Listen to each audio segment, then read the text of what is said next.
Hey guys, in this episode I thought I'd bring you a quick video on the War Thunder ground forces when it loads.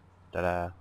Um, Big thanks to Winolden who messaged me when they were doing the open access sort of like challenge to get into closed beta. I didn't even know it was on, and he messaged me and I checked the achievements and realised I'd done one bar and nearly completed the other, so I managed to beat the deadline to get into closed beta.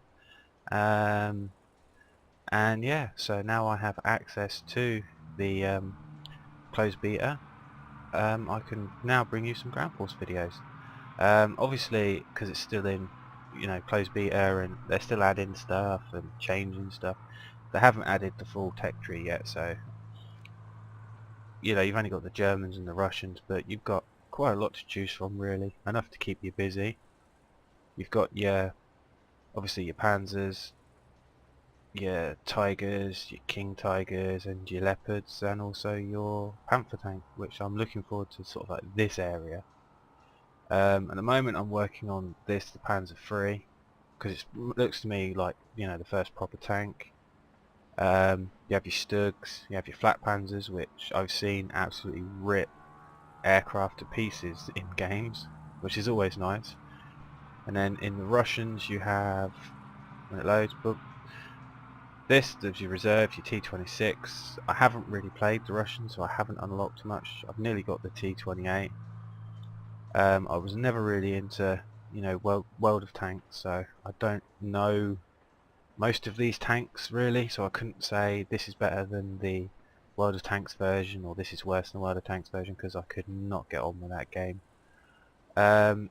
As always with Gaijin, there's a hell of a lot of Russians, and they've managed to sneak in some bit of Golden Eagle premium planes, wrong part, Gab, tanks.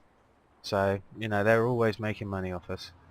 Same with the Germans, although it looks like the Germans have more tanks than the Russians. I don't know. You decide.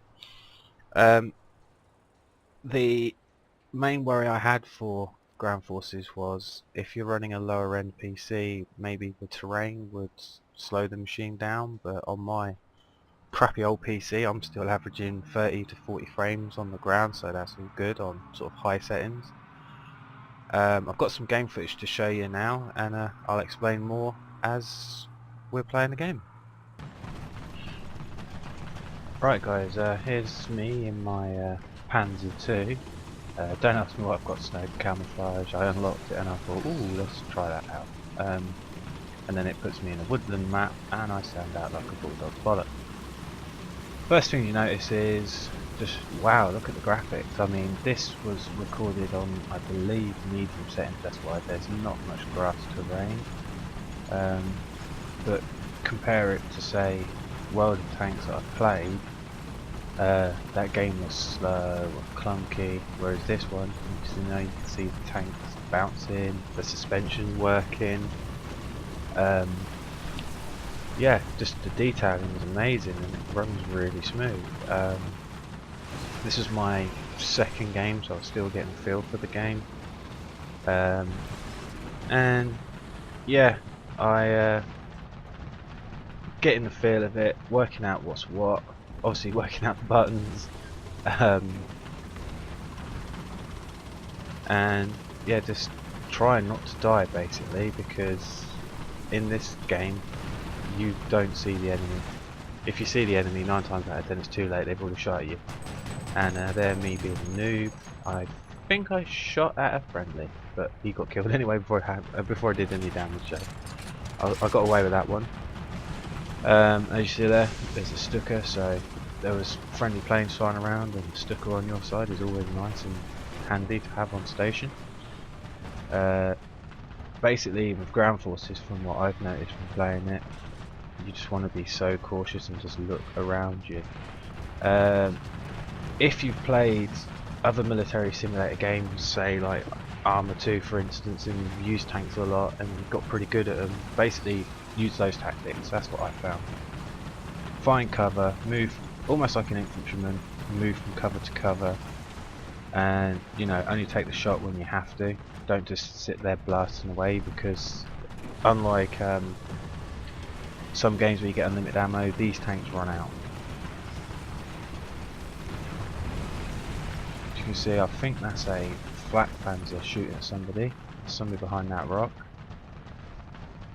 I unlocked artillery, luckily, because I managed to get some kills in my first game, so I unlocked quite a lot really for the tank. I've called it in, but I think I've called it in about 6 miles behind him, and I'm playing the range game with, I believe, 20mm cannon, so I'm going to lose that battle.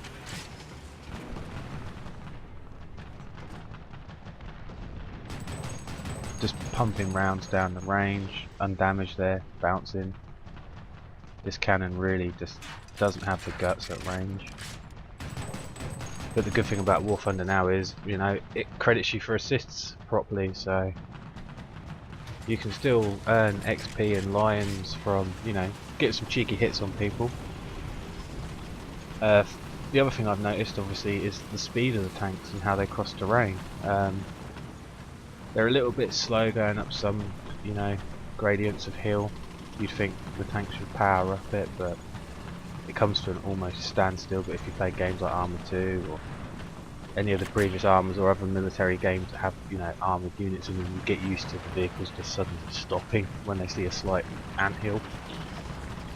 Moving into the cap circle, and excuse me, obviously you want to find cover, but you don't want to do what I did, and obviously with the better physics in this game, I let off the accelerator expecting the tank to stop, and it rolled forwards a bit.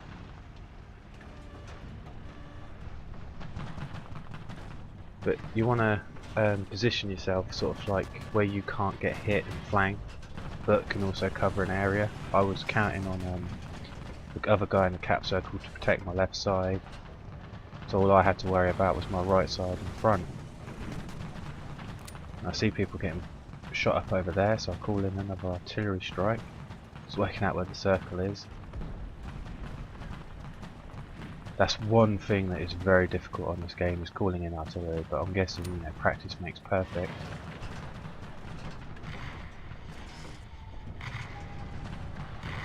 But yeah, this is the ground forces. So far so good. Gaijin are, you know, delivering on what they promised. I was hoping that they'd incorporate what they said they were going to do, where they'd have multiplayers, you know, as crews on the vehicles and aircraft, but it's still being developed, so they might bring it on later down the line. I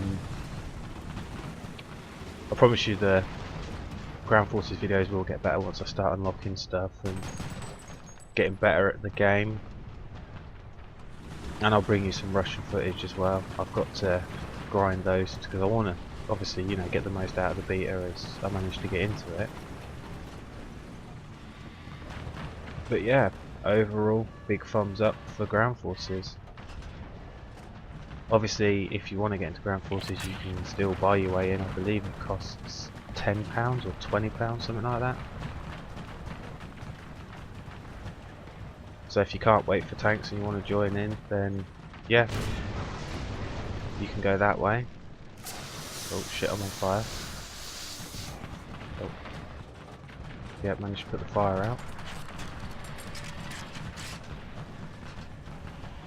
I think if I remember rightly I get gangbanged and I believe someone shoots me in the back because I thought the person was watching my rear, but obviously it wasn't.